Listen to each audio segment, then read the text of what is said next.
All right, good evening, everyone. Welcome to the December 8th, 2025 meeting of the Sacramento Regional Transit Board of Directors. Tabitha, would you please do the roll call? Director Brewer. Present. Director Budge. Here. Director Dickinson. Here. Director Hume. Here. Director Kennedy. Here. Director Maple is absent. Director Rorba is absent. Director Schaefer. Here.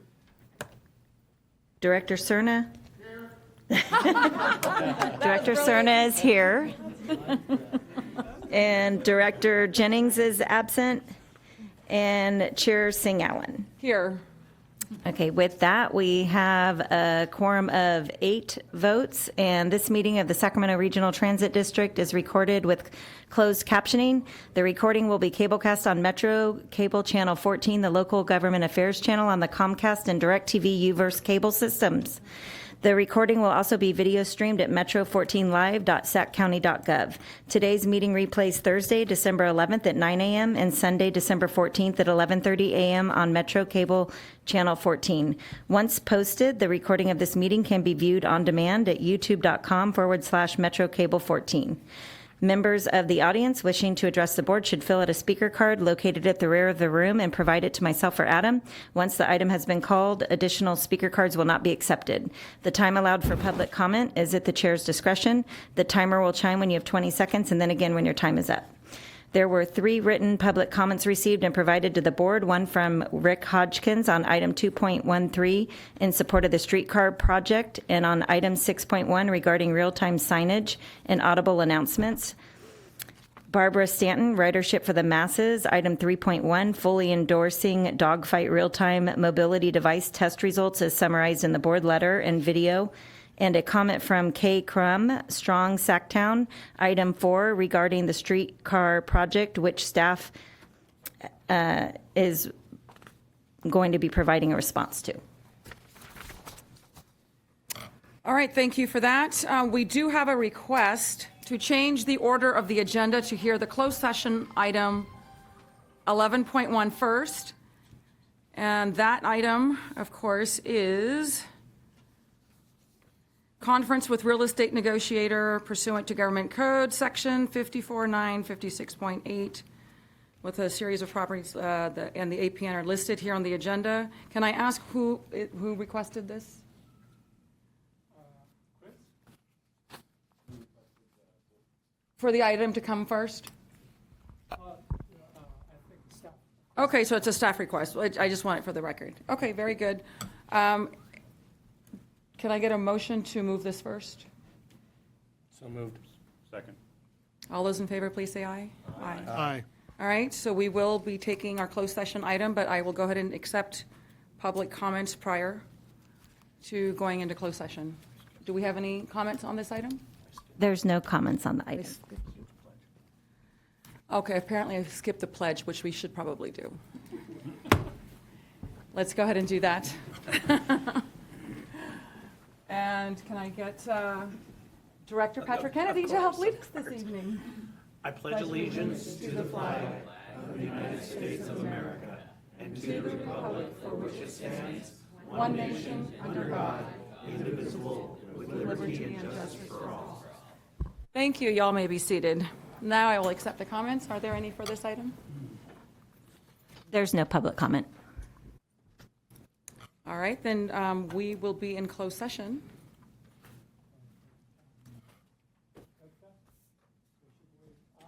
Is there a place for folks to gather that's not? I'm sorry, so the board is going to go down We're to the going to go executive out? conference room. All right, well, Yes. that would be good to know. Thank you. All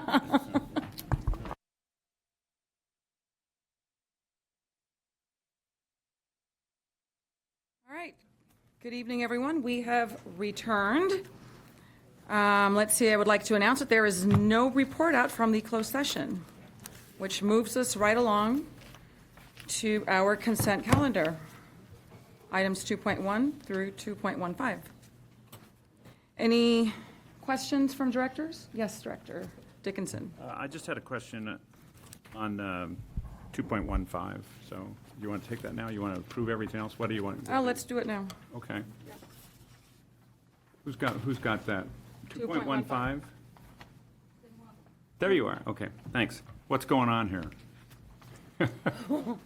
Well, nothing is necessarily going on. We have a couple of I didn't mean it pejoratively. I'm Oh, just okay. trying to understand what's happening with this, because you're asking for a retroactive authorization for the issuance of a purchase order. There's apparently an evergreen provision that was uncovered, and you've got two sets of technologies, the cloud and on site. And so I was trying to put these pieces together and figure out exactly what all is happening. Okay.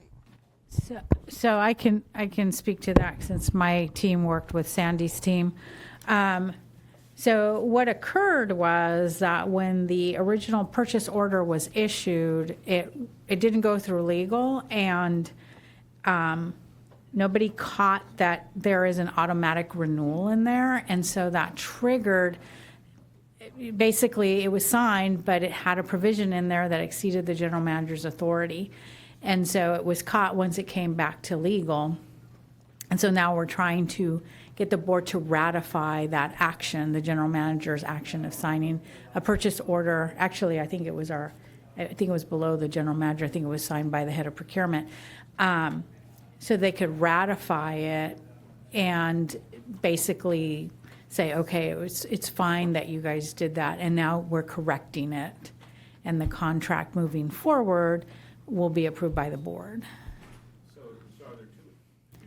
Are there two elements to this? One is seeking to remove the evergreen provision, and the second is recognizing that the amount now exceeds the general manager's authority and has to come to the board. Those Correct. Are the two. Those are the two pieces of it. Okay.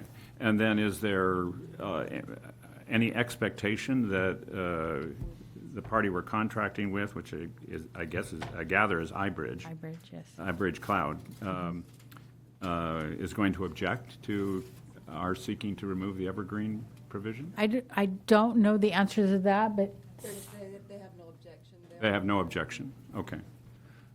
Okay. All right. I think that makes it a little more clear. Okay. okay, Thank you. Thank you. Thank you for those questions, Director. Any other questions? Looking to the right, looking to the left? Seeing none. Public comments? Yes, we have several public comments, so I'll read a few names so you can be ready when your turn is up. First, we have Glenn Mandelkern on 2.2, and then Helen O'Connell on 2.4, and Helen on 2.7, and Helen on 2.9, and Helen on 2.10.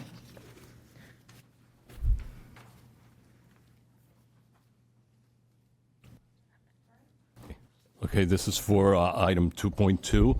I wanted to voice my support for what Tabitha is proposing here for several reasons. Number one, I think this will result in more reliable scheduling, which will result in more commitment from both board members and interested parties.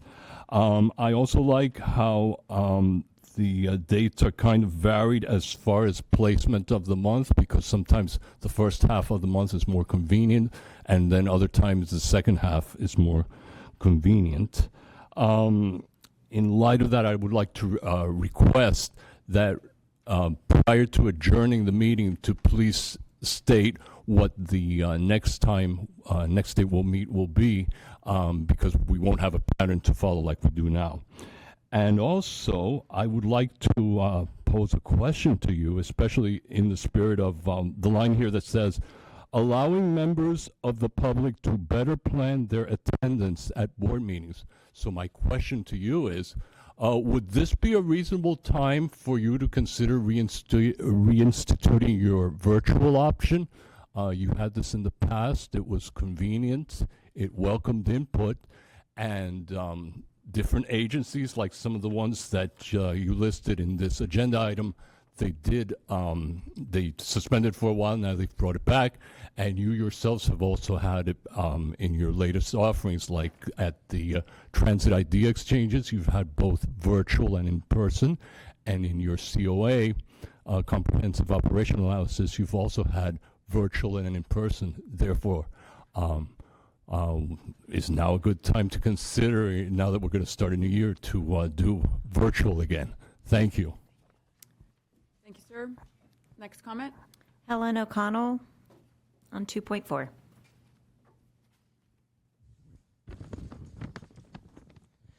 Hello, Board. This is Helen O'Connell. I am not sure if this item addresses the inequality of the health care and welfare benefits inequality between the big bus, the train, and the RT-GO divisions of RT. My point of view is that if you're all working for the same company and they are doing their jobs, okay, you've got the worker bees, they should all have the same type of benefits. Okay, RT-GO does not have retirement, and their health care is different from the rest of the company. I understand that different levels of participation, like the board, the people that are in the executive branch get more benefits, but the worker bees all should be paying and getting compensation and consideration across the board equally. Thank you. Thank you. Next comment? And Helen on 2.7. I believe this is the one about the getting permission to get to the restrooms facilities. That is a very important issue. We don't only need it at one place, okay? If drivers can't find, or if you don't have a contract with a certain company, a gas station, fast food restaurants, places that could have availability for our drivers, whichever drivers they are, to use the facilities, that would be a really good idea. Not everyone can go 4 hours and wait for a break to go to the bathroom. So that's my comment. And Helen 2.9.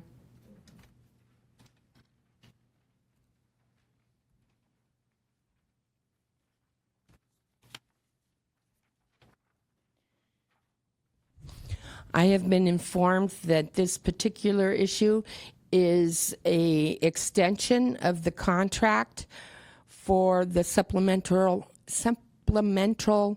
paratransit service with USERV to bridge the time between the end of their current contract and the implementation of a new contract. This is a good idea. However, we need to be able to make sure that the new contracts don't fall short in certain areas that USERV was not very complimentary and inconsistent. I would prefer that all the people that are going to put in the LMLUs all have the same guidelines and make sure that once they sign that they perform their duties as assigned in the contract. Therefore, we need to make sure that the contract is comprehensive. Thank you.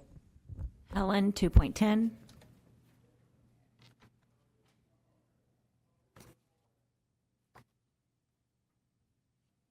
Okay, I did not get a chance to read the staff report on this item.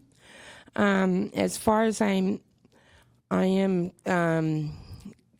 ascertaining, the automatic train protection system and communications-based train control is a much needed piece of equipment, because a lot of times we don't know what's coming around the corner. If the train is having an issue, the train behind it has more of an issue because it can't go anywhere. So we need to make sure if there's an issue on the tracks that it be communicated with everyone, and if need be, maybe a bus bridge until the first train is cleared from the tracks or whatever issues hindering it from proceeding would be a good idea. Thank you. And Jeffrey Tartagia for 2.11, and then we have Faramars Nabavi on 2.13.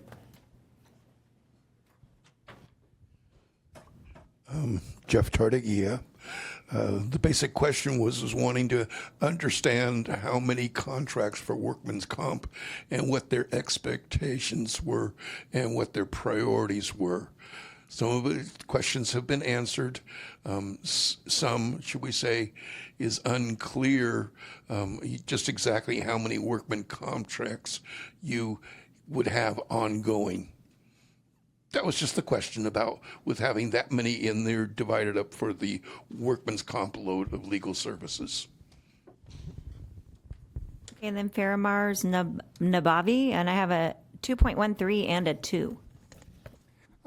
Thank you. I'll just consolidate them into one comment. Thank you, members of the board. I'm here this evening to recognize the prompt action that staff took on the downtown streetcar with the notice from the Federal Transit Administration that there is a possibility that they might discontinue allowing SAC-RT to draw upon federal funds for the project. I'd also like to invite the board in its role as the watchdog for the citizens of Sacramento County and your member jurisdictions to consider whether we should proceed with this at this point. The downtown streetcar, it's a small project, but one with substantial cost, not just construction costs, but also operating costs. And that's something that is going to last even if we get all the money from state and federal sources to build it. And on top of that, there's the staff bandwidth issue, that staff are working very diligently right now to make sure that SAC-RT does not lose access to these funds. But there's an opportunity cost. If staff are focused on this, are they going to be focused on fixing Folsom 15? Are they going to be working on getting light rail to Elk Grove? We need to think about what are the opportunity costs of having staff trying to save this. So I'd like to urge the board to take this item off the consent calendar and to debate it, to discuss it, to see whether it makes sense to move forward with this, given that we have a significant risk of not even being able to move forward with it if we do not meet the deadline. Thank you. Thank you. Any more public comments? And then we have Bassam Ibrahim for 2.13. And then Glenn Mandelkern for 2.15. Is this thing on? Okay. Hello, I'm Bassam from Strong Sacktown, and I would also like to talk about this streetcar project. It's very small but expensive, and I feel like these funds could be better. They could be put to use better in increasing our transit services, like our frequency, night service, stuff like that. Because that's why people ride SAC-RT. No one rides SAC-RT to take the light rail about, how long is this even? Like, not very long. They ride it because it's frequent and they can just hop on it to get where they want to go. And I mean, I just don't see the streetcar really offering that much to our riders. So, yeah, I mean, thank you for letting me speak on this matter. And Glenn Mandelkern, 2.15. 1 sec. Yeah, before we take the next public comment, Director Kennedy. Thank you, Chair. Henry, can we have some of the last gentleman that was just up talk to him? He's been up here before, and he makes very valid, good points. But if somebody could talk to him to explain how unfungible, FTA funding is, and you can't pull from one, put it in another, and Yes. and just it's the funding formula is not as simple as that. If somebody could, so the gentleman doesn't have to get up every time. And Absolutely. We actually already wrote something, try to send it back. And I asked Chris to say if we can set up a meeting with, the organization. Okay. Okay. Thank you. Excellent, thank you. All right, we can continue. Next public comment? Glenn Mandelkern, 2.15. All right. So this concerns some hiccups and spasms that I've seen happening with some of the bus tracker in Sacramento. And at first I thought they were just passing things, so I didn't pay much attention. However, when I read today's item, specifically the line that says, despite targeted improvements, the underlying facility limitations, including adequate cooling capacity, insufficient water intrusion protection, and a lack of system redundancy, continue to pose substantial risk to, and this is the part that I was concerned about, system reliability, availability, and business continuity. So I then noticed that repeatedly here we see the word co-location. And after seeing it so many times, I actually brought another word that sounds similar, and that word is colonoscopy. And so what I've been engaged in is I've been looking deep in the bowels of the SAC-RT system, because I have noticed 3 incidents. Like, when did you start to notice this? When did you start to feel this way? Well, I can remember that on November 29th, when I used your 41411 system, I got, for the first time in my life, an 1828 timeout, meaning we can't handle your request at this time. Another incident was when I wanted to find out about bus stop 1356. This is at Fair Oaks and Gibbons, and I was told that that bus stop doesn't exist. Well, it's actually a very strategic bus stop, because there, riders of 23 and 25 can decide which one of these to take. I also have noticed that on some bus routes, we're getting the same stop named repeatedly on the LED and voice system, so that leads me to believe that maybe part of your databases have been corrupted, maybe through water damage or, heaven forbid, cyber attacks. Thank you. Thank you. Any more public comments? That's all the public comment. All right. Any follow-up director comments? Looking to the right, any comments on anything? Looking to the left, any comments? All right. With that, I will look for a motion on our consent calendar. I'll move consent. Second. We have a motion and a second. All those in favor, please say aye. Aye. Any opposed, abstain? Nope. All right, thank you. We will move on to our next item, which is 3.1, customer service response to feedback and comments. Lisa Hines, you have the floor. Chair Singh Allen, members of the board, I'm Lisa Hines, VP of Security, Safety, and Customer Satisfaction. I am presenting customer satisfaction strategies and responses to public concerns and comments. The first public comment: are there customer service representatives that speak languages other than English and Spanish? SAC-RT understands how important it is for our people to be multilingual and to support communities when they need assistance. While several of our customer service representatives speak additional languages, such as American Sign Language and others, our team communicates in English only and is trained to quickly recognize when interpretation is needed. How we do that is we immediately connect callers with Avant Page. It's a 24/7 language interpretation service that supports more than 150 languages.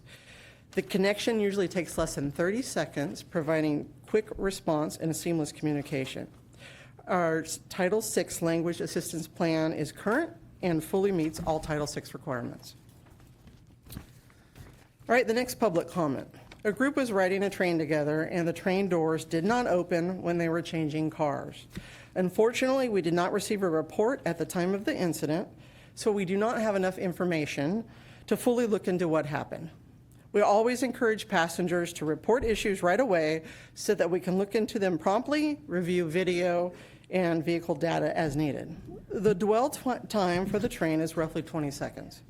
And we understand that the door and ramp operations can be confusing within that window. When the ramp is prioritized, there can be a slight delay to the door function for safety reasons. We've added decals near the doors to help explain this, and we're also testing a software update to improve how the doors respond during ramp usage. The update is being tested now on 2 trains and is expected to roll out fleet-wide at the end of December. SAC-RT has created a series of videos to help riders navigate our system, which are available at our SAC-RT website. I'll now play a short clip from one of those videos. For riders using mobility devices boarding high-floor trains, use the mini high ramps to board the first car.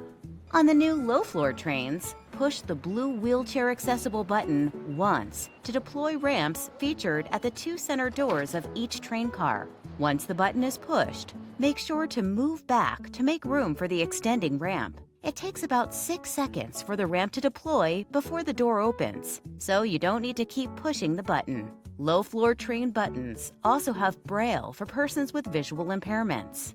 Once the doors open, please wait for passengers to exit the train before boarding. All right, the next public comment. Why is equipment purchased before the MAC approves it, such as the new bus barriers? Due to the rise in operator assaults, the board declared an emergency earlier this year, allowing SAC-RT to purchase and install bus barriers to protect frontline staff. These barriers are now installed on 77 buses, and any design change would involve cost, contractor work, ATU discussions, and a review of operator safety and comfort, since visibility and space varied based upon the operator size. When the barrier was brought to the MAC after installation, we observed a concern involving one mobility device that is larger than what ADA standards require buses to accommodate. The rider was able to board the bus, but needed to lower the chair to clear the joystick. We recorded a video during that interview, and although we cannot play it here, it is available if you call customer satisfaction. We will provide you with the link. The bus barrier meets ADA regulatory requirements, and our measurements remain compliant. The issue appears to be related to the size and configuration of the device rather than a barrier design issue. We also want to note that this is a national issue. Transit agencies across the country are experiencing a rise in operator assaults. And Congress is currently considering the Bipartisan Bus Operator Safety and Security Act, which would require federally funded buses to include fully enclosed operator workstations. The National ATU has been advocating for and supporting this legislation. This broader context reinforces why the board's emergency declaration and the installation of bus barriers were necessary steps to protect our frontline staff. SAC-RT is one of many agencies that have installed bus barriers, and we plan to install barriers on our full fixed route fleet. All right, our next public comment. Regarding the CAPS Lantern Festival at Power Inn Station, the large vacant parcel next door appears ideal for TOD. Could you please provide information on that parcel? Earlier this year, SAC-RT's Real Estate Ad Hoc Committee met to discuss our efforts to transition our fleet to zero emission. SAC-RT is not able to deploy ZEB from our current Midtown bus maintenance facility due to state rules. As such, SAC-RT Facilities Transition Plan calls for SAC-RT to build out new bus maintenance facilities to accommodate over 250 big buses and 200 shuttles.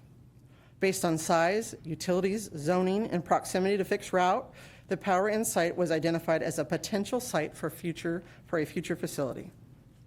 The ad hoc committee recommended holding the property while SAC-RT progressed bus maintenance facilities at the McClellan and the South Area location.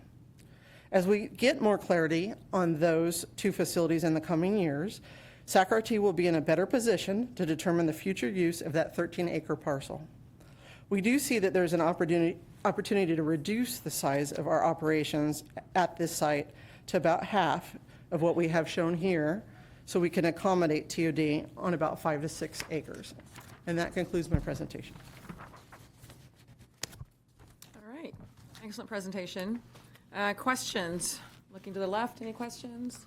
Looking to the right, seeing none. Public comments? We have Helen O'Connell, and then Dan Allison, and then Faramars Nabavi. One more time, board. Just because something is ADA compliant, it does not mean that it is ADA usable to make it independent access on a public transportation form, which RT is. I.e., I reference the low floor car ramp When it was in production, we were told that the ramp was going to be 30 inches wide. I then proceeded to inform people that they needed to measure my wheelchair, which is a bariatric-sized wheelchair. This wheelchair measures 34 and a half inches. Consequently, anybody that had a bariatric wheelchair, which is still considered ADA compliant size, would not be able to board the train. Yes, it was ADA compliant at 30 inches, but nobody my size or had this size of a wheelchair would have been able to board. Because I put the actual factual numbers right in front of the people that were saying 30 inches is sufficient, it is ADA compliant, they represented and said, obviously we need a 36-inch ramp. I was very grateful that I was there to provide pertinent information in a timely manner. This is one of the reasons why the MAC board should be consulted. Thank you. And Dan Allison. Dan Allison, speaking on behalf of Sacramento Transit Advocates and Riders, STAR. STAR supports Helen and the others that have expressed a concern about accessibility to the buses due to the driver security barriers. But our biggest concern is this is part of a pattern with SAC-RT about not looking into things before they make purchases, before they make decisions. ADA compliance and accessibility, not simply legal compliance, but accessibility, is not a new science. SAC-RT could be checking these things ahead of time. They're choosing not to. A lot of these things shouldn't even need to come to the MAC. They should be problems that are solved at the staff level by looking at infrastructure and operations. SAC-RT is not doing that. The S700 low-floor rail cars are a travail of incidents of ADA accessibility problems again and again and again. Why is SAC-RT failing to check things ahead of time? I don't know. They're not fulfilling its responsibility to the public. Thank you. Okay, and Faramars removed his comment. So that's it. All right, any follow-up comments from directors? Looking to the right. Seeing none, left, none. All right. We will move on to our next agenda item, which is our, let's see, public addresses board on matters not on the agenda. Okay, we have Jeffrey Tartagia and then Helen O'Connell, Maddie Parfit. And there's about 13, just. Oh, excellent.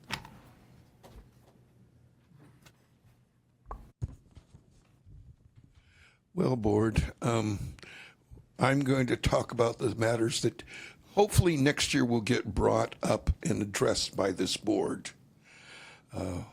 One is dealing with on the what's called paratransit service, and that is the, should we say, drop-off and pickup times, particularly dealing with doctor's appointments and dialysis.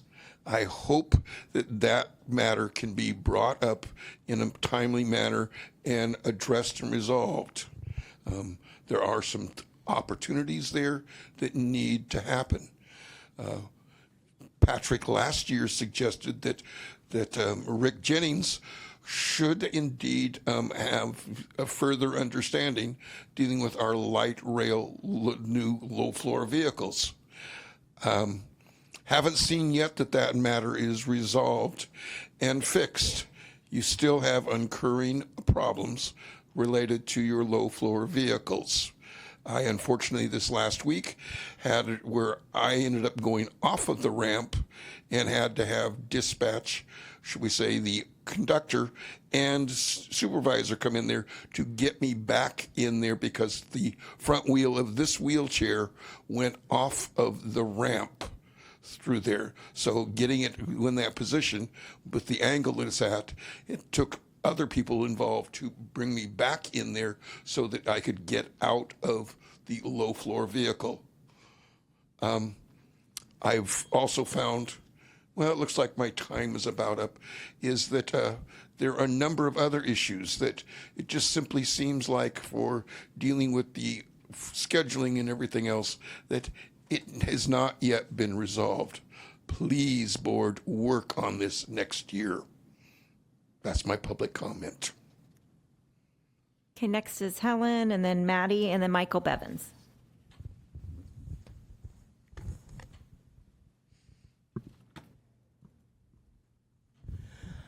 Board, I am going to bring up something that is ancient history to bring out the point that some of RT's procurement people have had a history of not checking the details before they purchase something. As I recollect, RT purchased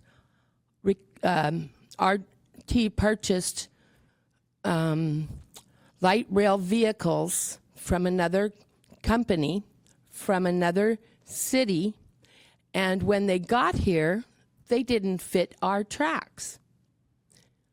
The gauge was improper, costing RT a lot of money. Then they decided that they would just use them for parts. This is just to back up what Dan Allison just said. When it comes to the people getting picked up 1, 2, or 3 hours after dialysis, that could cause a major health crisis. These things are scheduled at a regular routine time. Most people go to dialysis at the same time on the same days of the week. And if someone is coming out of dialysis, they need to eat, they need to use the facilities, they need to hydrate, and when that is interrupted by several hours, that could cause a major health crisis. This needs to be prioritized. Thank you. Maddie Parfit, and then Michael Bevins, and then Glenn Mandelkorn. Hi, thank you. My name is Maddie Parfit, and I'm a member of Strong Sacktown. And like many people, I don't own a car, and I depend on regional transit every single day, and that includes Sundays. For years, passengers have been asking to have more regular, more frequent Sunday service, and that doesn't seem to be happening. And it's extremely frustrating, especially in cold weather at night when it rains, that people have to sit or stand and wait 45 minutes to an hour just to take a bus on Sunday. If a bus can run at 15 to 30-minute frequencies during the week, it should be able to run at 15-minute to 30-minute frequencies on Sunday as well. And that's all I have. Thank you very much. And Michael Bevins. Hello, I'm Michael Bevins, a member, citizen, or District 2 of the city. Why I don't use transit regularly, despite our motto, the system doesn't take me where I want to go when I want to get there. And I'm kind of on the extremes, so I get up early in the morning, so all that is understandable. I live or work in a place that isn't very populated with lots of people, so I understand that too, but I am in between two major places, Elk Grove and the Power and Light Rail Station. And whenever I go home, that roadway is packed with people. And I was wondering, why can't a bus go there? And maybe give them people an option of taking a bus where the very high frequency is. That would help people like me work in this area in between these population centers so I can just get closer to work. So that's one reason I don't take it. I have a feeling that we need to have like a two-tier system. One for just all the major roads, just connecting, just long-term regional. And then another system of local neighborhood routes that collect people and take them to these new, bigger, long-running bus routes.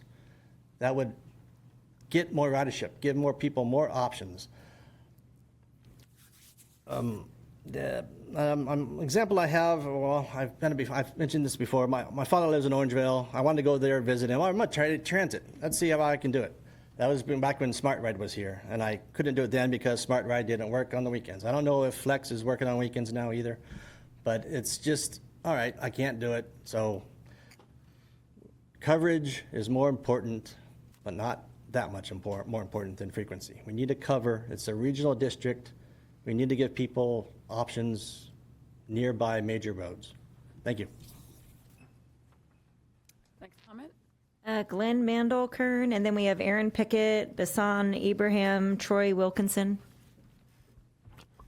Okay, so my last visit here was on September 8th, and I had told you at that point that I had taken major interest, as have many others, in the subjects of stress and anxiety, because of how this has affected all ages and many generations, and I brought up the subject of uncertainty, and I tied it specifically to transit, and I brought up the issues of routers not transmitting on buses, and then the confusion regarding our buses scheduled or canceled. I wanted to say then that during this time, I developed more interest in the subject of how to handle stress and anxiety. In the first meeting we had about the subject, I told you to name the causes and how that helps. My reason for coming back today and telling you is that during my time away, I discovered a major remedy, and that remedy is gratitude. So that if you're in a period of stress and anxiety, what can you be grateful for? And therefore, I wanted to come here today and express my appreciation. And I know I speak for other writers as well, because I talk to them about these subjects. I would first like to express my thanks, our thanks, to Lisa Hines, who on October 27th addressed the issues of the faulty routers and what your plans or actions and timeframes are to fix those. I'd also like to thank Blanca Araujo, who on November 10th further expanded on the subject of bus trip cancellations, gave a very detailed account on Bus 81, Route 81, and also explained that this is not something you take lightly, that you're hesitant to do it, and when you do it, you make sure it doesn't affect the rest of the system. The benefit of this in the spirit of December is that it brings us comfort and joy. Happy holidays. Perfect, thank you. Next comment? Aaron Pickett.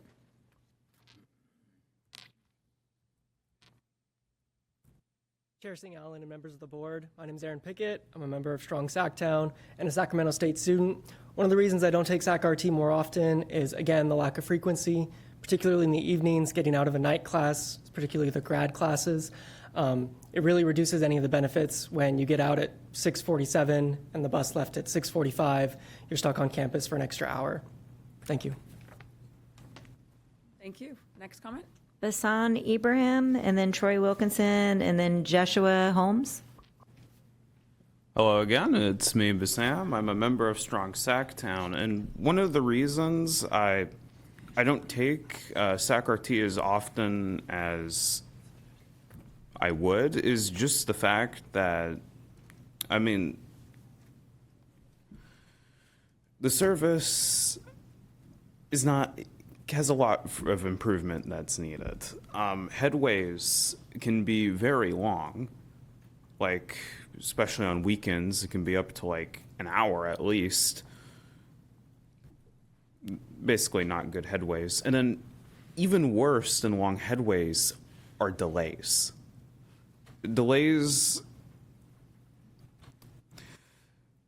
One instance, I was waiting at a light rail station for up to like 45 minutes before I chose to bike away. 45 minutes! I once wanted to get to my classes. I arrived at the light rail station to go there, but the train didn't come until, well, a bit later. And then, yeah, there was a guy who was also with me. He had to arrive at work at a certain time, and I think he was late. But the problem with these delays is they're a serious issue. If you can't rely on SAC-RT to get to where you need to go on time. Why would you take SAC-RT? That's a question I have. But yeah, thank you for letting me speak, and have a good day. Troy Wilkinson. Hello, Board and Chair. Thank you for listening. Yeah, a lot of us are here. My name's Troy Wilkinson. A lot of us are here from Strong Sacktown, the transit team that's been growing over the past year. And we're here to share essentially, reasons why we feel like SAC-RT isn't always useful to us, even though we really want to take it as much as possible.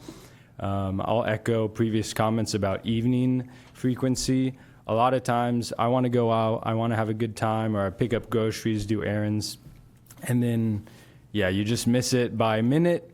Oops, you got to wait an hour, And so these are the moments where, we got to spend extra cash because we were prepared to not have to use a car, so we have to pay an excessive Uber or Lyft fee, which typically doesn't fit well in our budgets.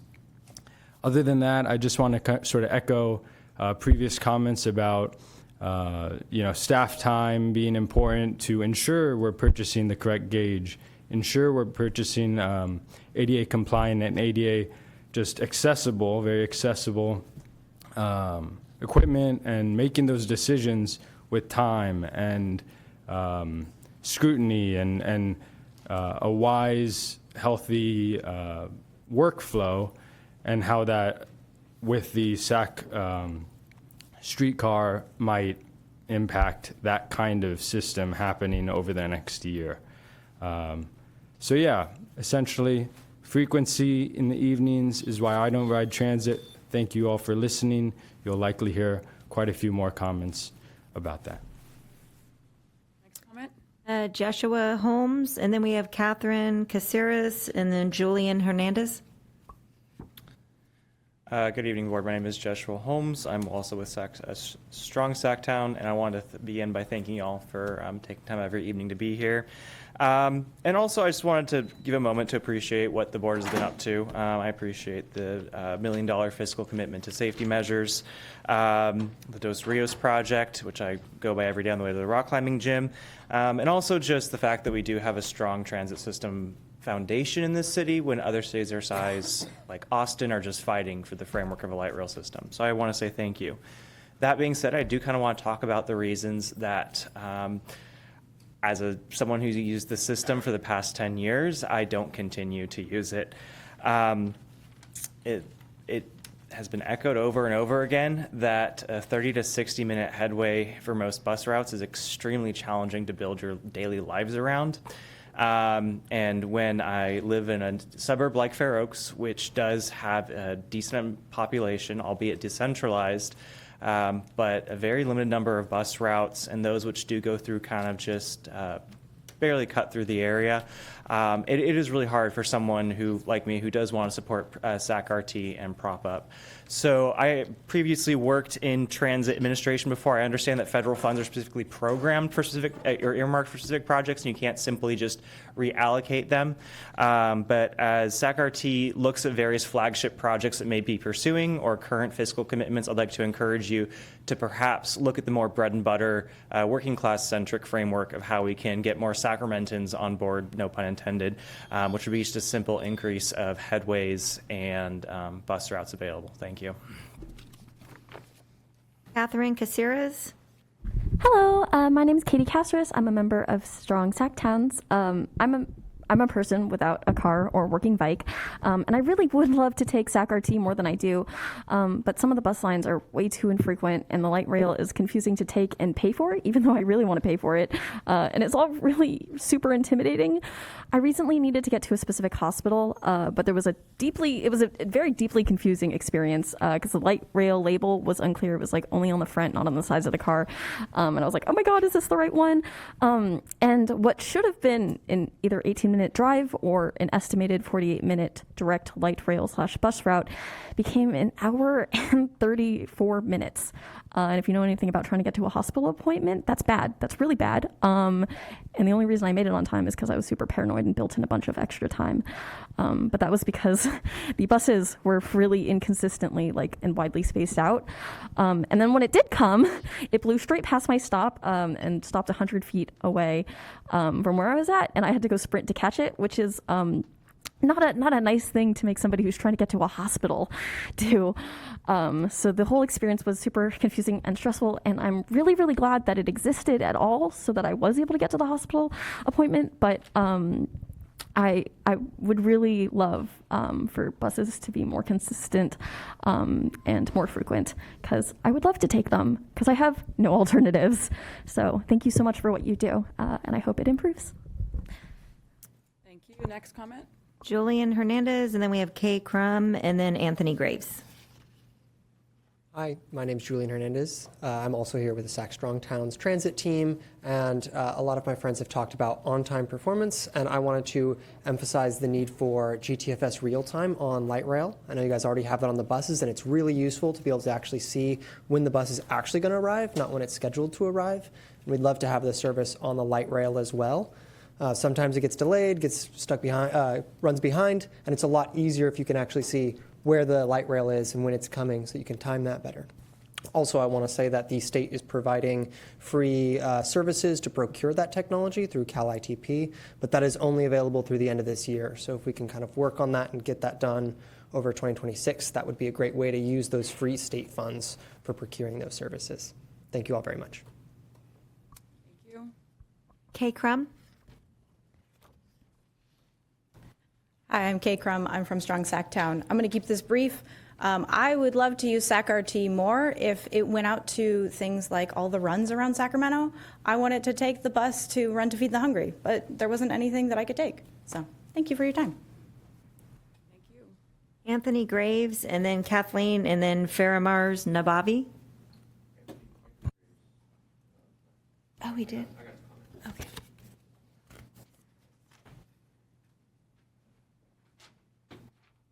Hi, thank you for hearing my comment, and thank you for your undivided attention. I'm Kathleen. I'm also a member of Strong Sacktown, and I love taking transit. I love reducing my car use, but I choose not to take it because it's unreliable. The times are terrible, especially on the weekend, and that's pretty much it. But thank you for hearing my comment. Good evening. My name is Faramars Nabavi, and I'm a participant in Strong Sacktown, and I'd like to echo the comments made by the earlier speakers and tie together a few key points.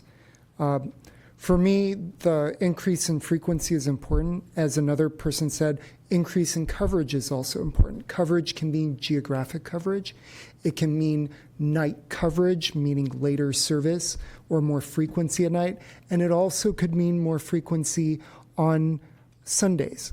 As many people pointed out, there are lines that only come every 60 minutes on Sundays that are every 30 minutes on weekdays. And for those who are in Elk Grove, there's no bus service at all on Sundays. And now that Elk Grove has been integrated into SAC-RT, it makes sense to have Elk Grove residents be able to take the bus on Sundays. Another gentleman here mentioned that there's an opportunity to get funding from Cal ITP to have the real-time information on light rail. And that's also very important given the disruptions to light rail service and some of the challenges faced there.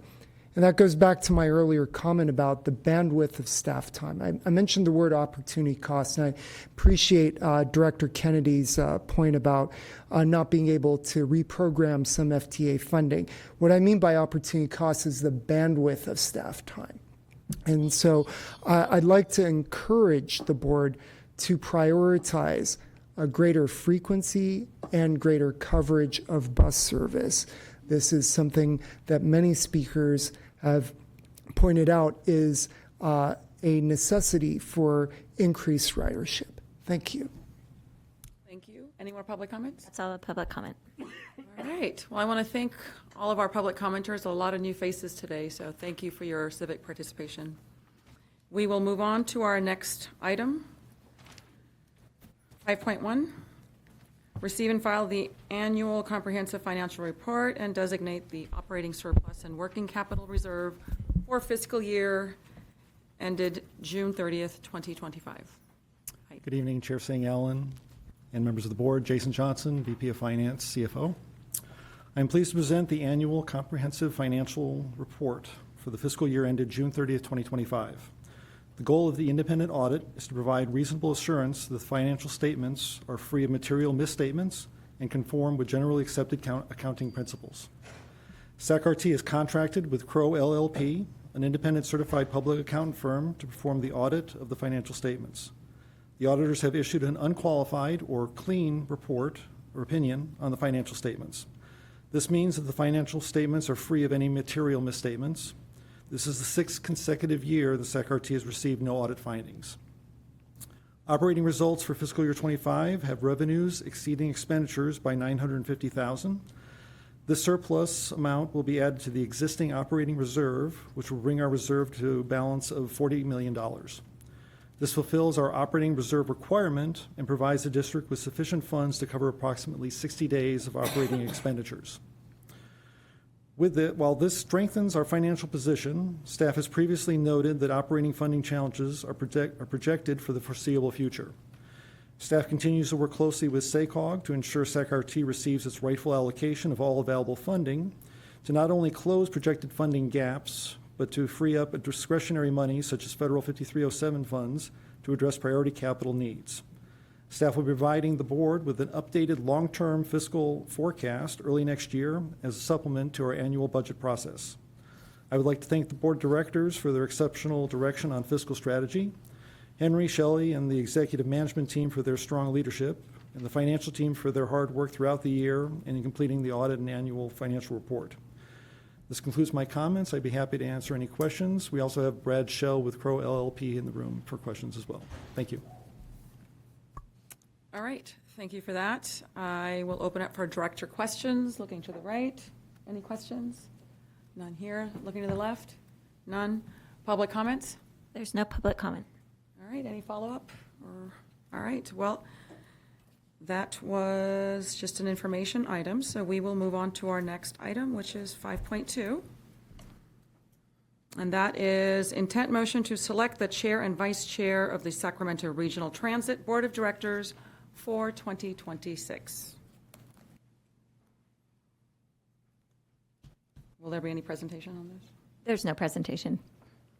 All right, well, I will open it up for director questions or motions.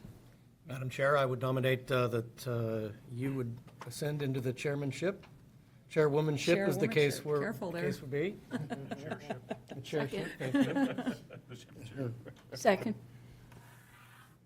Okay, we do have a motion and a second. Yes, Director Kennedy?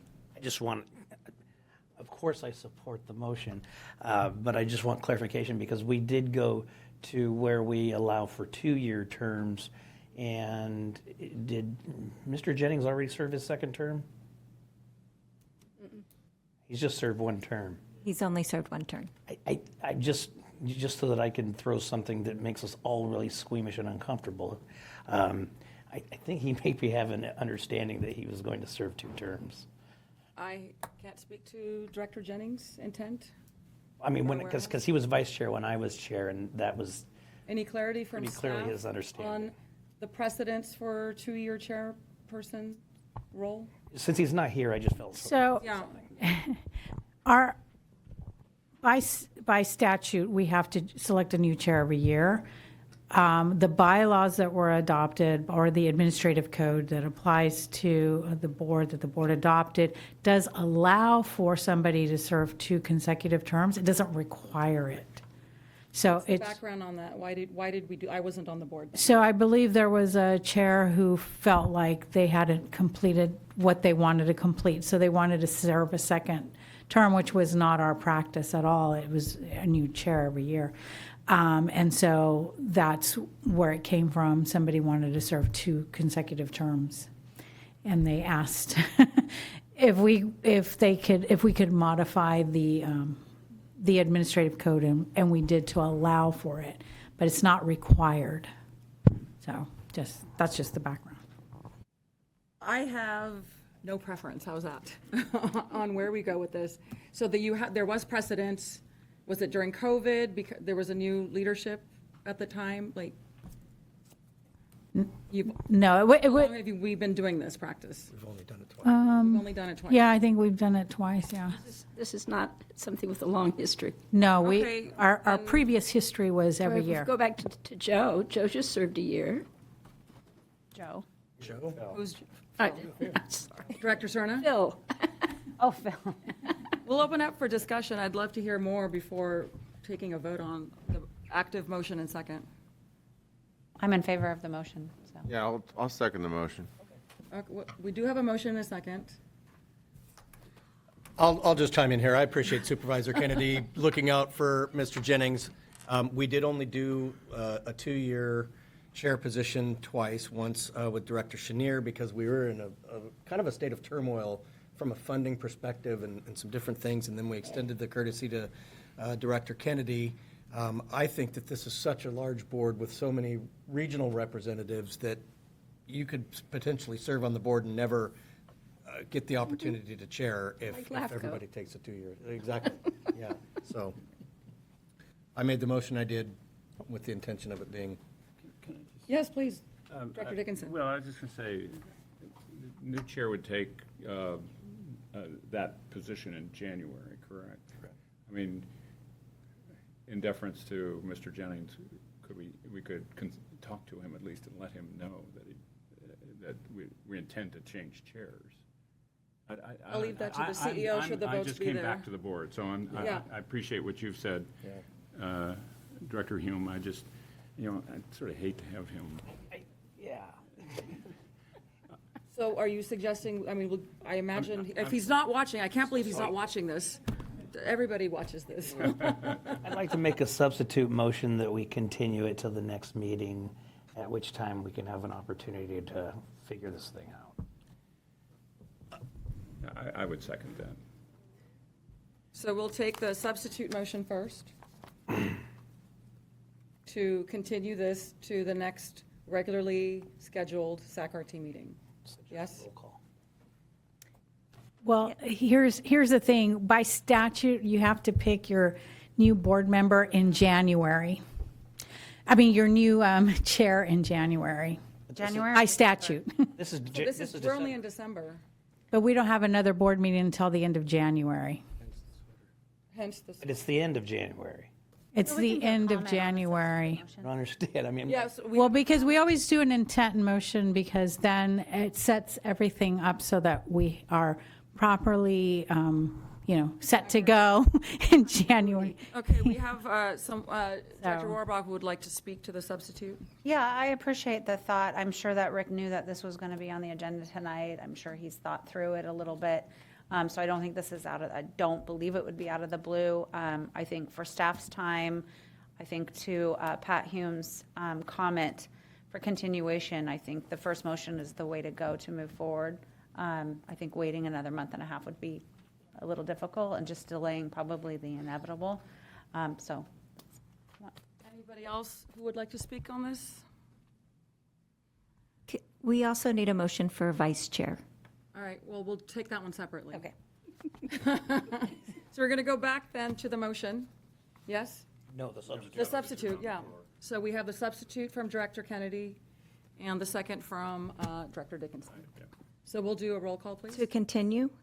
Yes. That was the motion. That was a substitute. Okay, because we had Hume and Budge. That was the original. Okay, and then there was Rorba and Cerna. No. No. Director Okay. Kennedy and Dickinson. Okay, that was to continue the item. Correct. Okay. Yes. So we're going to have roll call. You should do a roll call. Can you call the roll with all the roster, please? Sure. Director Brewer? No. Director Budge? No. Director Dickinson? Director Hume? No. Director Kennedy? Aye. Director Maple is absent. Director Vorba? Nope. Director Schaefer? No. Director Cerna? Director Jennings is absent, and Chair Singh Allen. I will abstain. Okay, and the motion fails. So we're now back to the original motion, which was made by Director Hume with a second from Director Budge. Roll call, please. Okay, Director Brewer. Yes. Director Budge. Yes. Director Dickinson. Director Hume. Aye. Director Kennedy. Director Maples absent. Director Werba. Yes. Director Schaefer. Aye. Director Cerna. Director Jennings is absent, and Chair Singh Allen. I'm going to abstain on it as well. Okay. Just for the record, It's self-serving. I seconded the motion. I think it wasn't Bud. The original, We both did. That was what it was was, done at the same time. Oh, I think I I didn't heard hear. hers. Okay. yeah, they did it initially, and then you guys did the same motion. I mean, a second one with it. I have Werba and Cerna. No. So, no? No. Oh, No. No, no, no, Okay. no. No. No, no. The motion was made by Director Hume. and then The Budge. second that I heard for the record was from Director Budge. Budge, yes. For having Director Singh Allen, me, move up to the chair position. Then the substitute motion was made by Director Kennedy with a second from Director Dickinson, which failed the vote. Correct. All right. But I will say, in the meantime, Director Cerna kind of re-seconded it. Yes. That motion. Yes. That is my recollection. So now we have the role of vice chair, and there is precedence that for it to be a county representative, correct?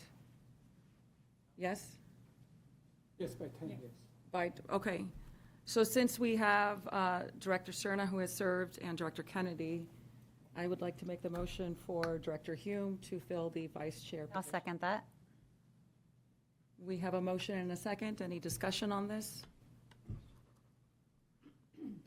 All right, all those, before we take, anybody else? Okay, all those in favor, please say aye. Aye. Any abstain? You voted for yourself, good for you. It's because he's wearing his happy sweater. He's wearing the happy sweater.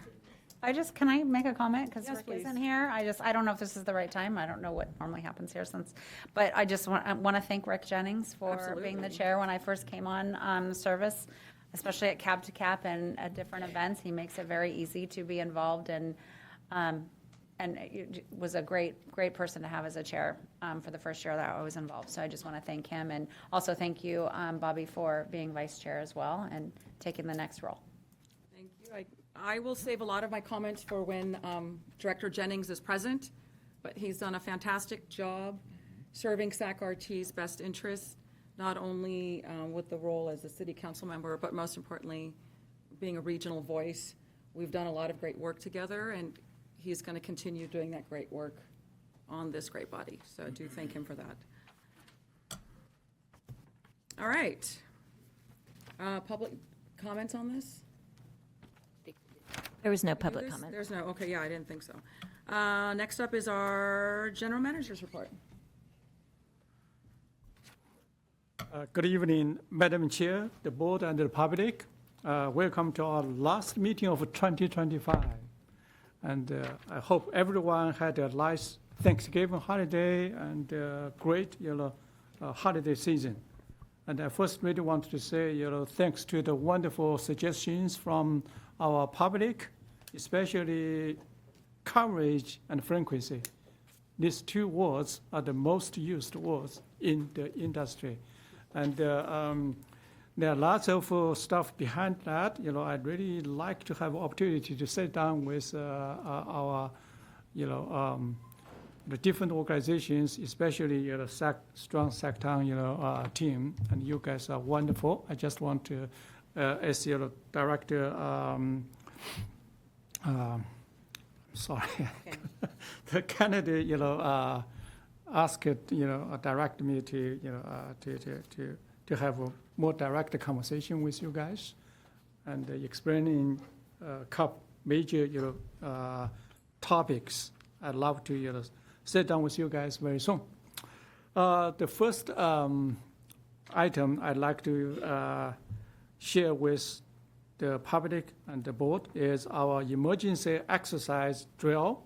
Since safety is our number one, priority, we recently conducted a full-scale emergency exercise to test our readiness and strengthen coordination across, all teams, internally and externally.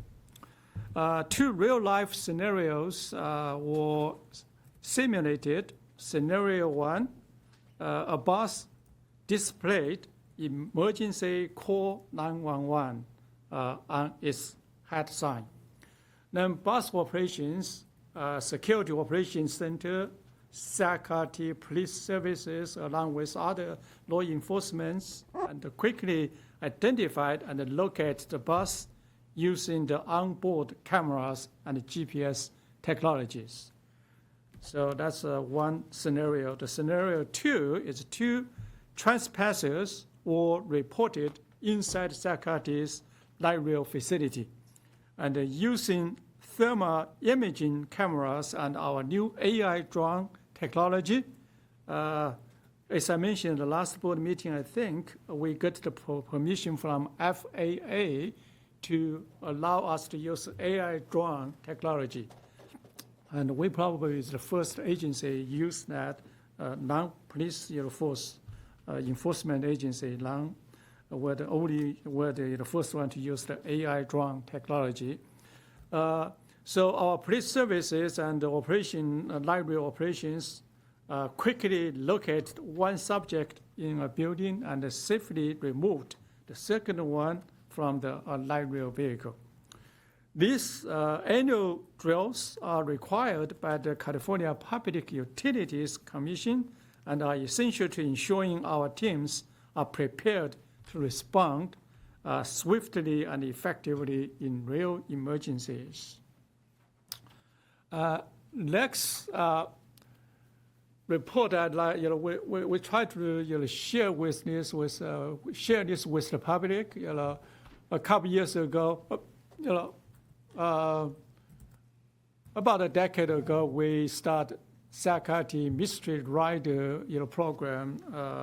Again, that was when Director Serna was the chair, and then we did that program. Then, in the COVID, this program temporarily, suspended. Then, Director Serna, asked us to do that again. So we did that again 2 years ago.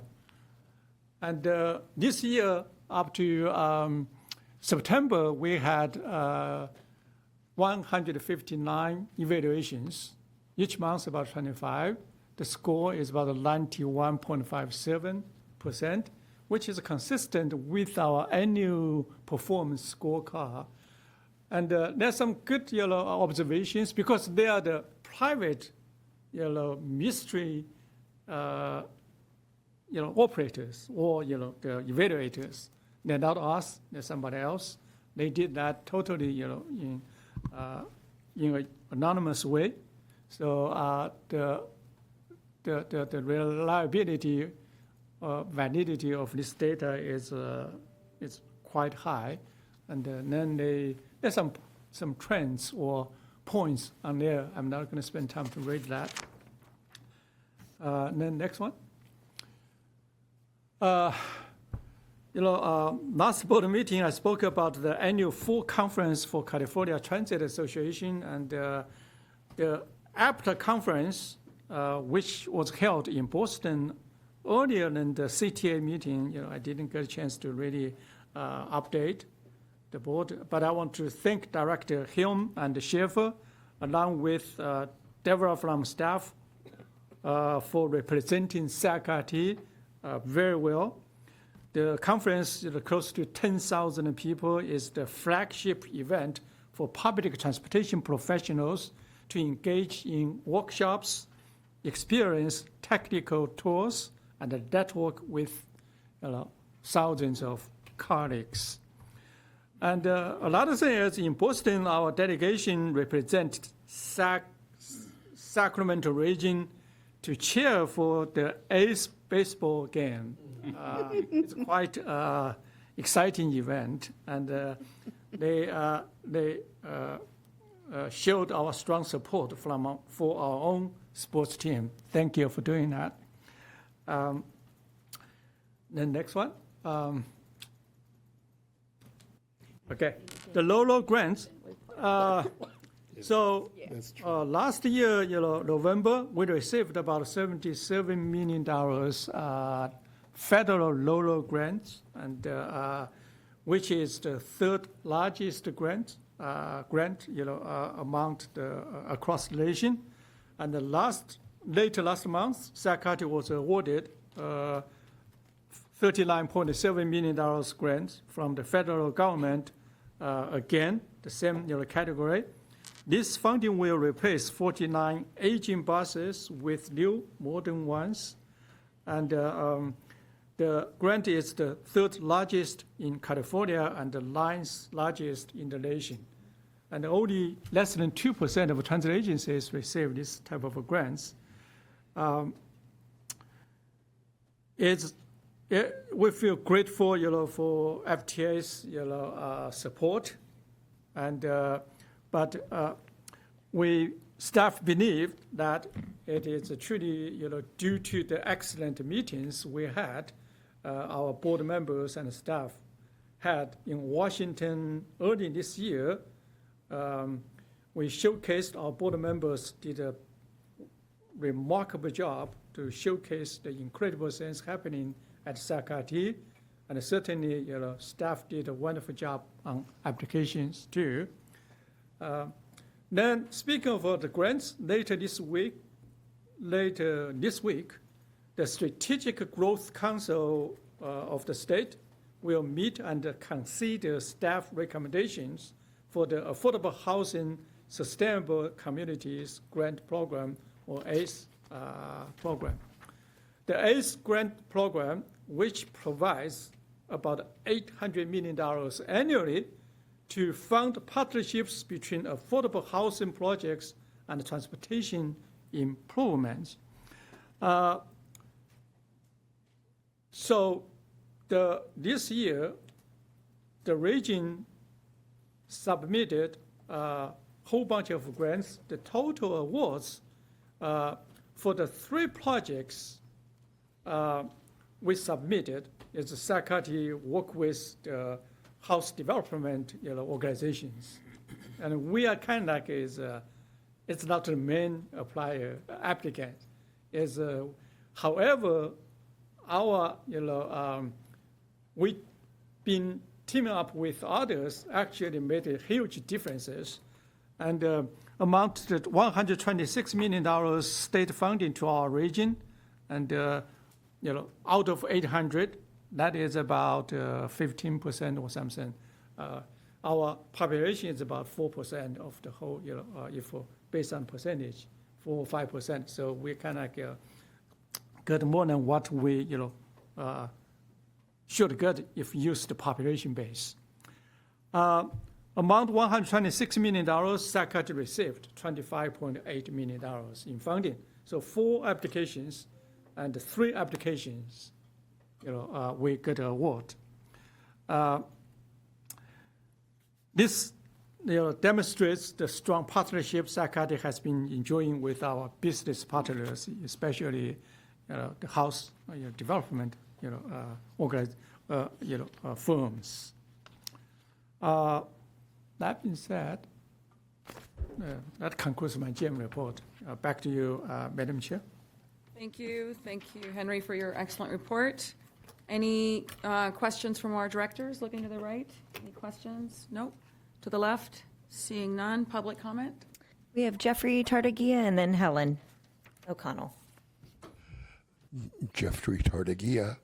I am here because of the monthly social work report, and because this is the last meeting of this year, and because the next board meeting will be taking place after the point in time count. I just encourage for both the Board of Supervisors and for City Council that they get involved with the point in time count, Because last time it was done, it had some problems. So please let us find out what we know in the city and in the county, what we count for homeless people. That's my comment about. And Helen O'Connell. Hello, Board. I noticed that we had an emergency drill. I just have a question. How many people with any kind of disabilities were included in that drill?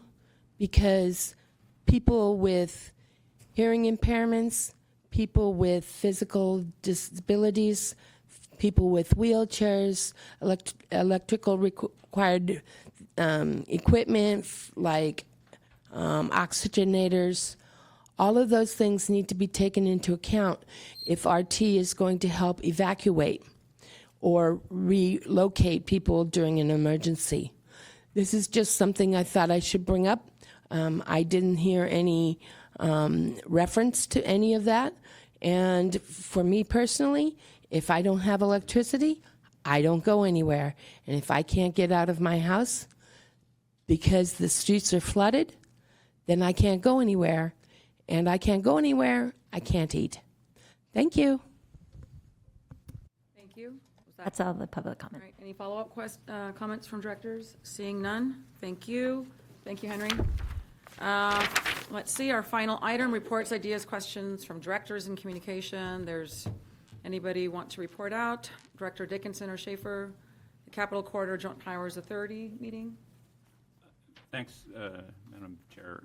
I would just mention that the Capital Corridors have now restored their, I believe it's 16 round trips a day between Sacramento and the Bay Area, which is equivalent to what existed before the height of the pandemic. So I think that, in fact, took effect today. So it's great to see that service restored, and the ridership is not quite back to pre-pandemic levels, but I believe it's about 80% or so. It's now back over 1 million riders a year, so it's headed in the right direction. Yeah, I did see a lot of media coverage on this item. Yeah. Great report. As it relates to the Mobility Advisory Council meeting summary, any report out? Nothing? And for the JPI wave report, nothing monumental. So with that, just before I adjourn, I want to thank everyone for the community especially. Yes, sir. Oh, I'm sorry. Yes, on the same one. So it wasn't about that. I just wanted to, our mayor signed up for RT Flex, and it was a phenomenal experience for her. Oh, good.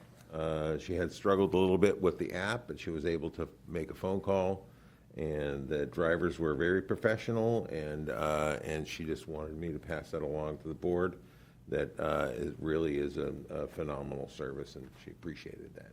Good to hear more people using that app. Any other directors? Any comments, public comments on this? No public comment. All right, I want to thank everyone for your continued service on this very important regional board, and thank you, the public, for keeping us well informed from your point of view, helping us all do our job better. With that, happy holidays. Everyone be safe. Thank you.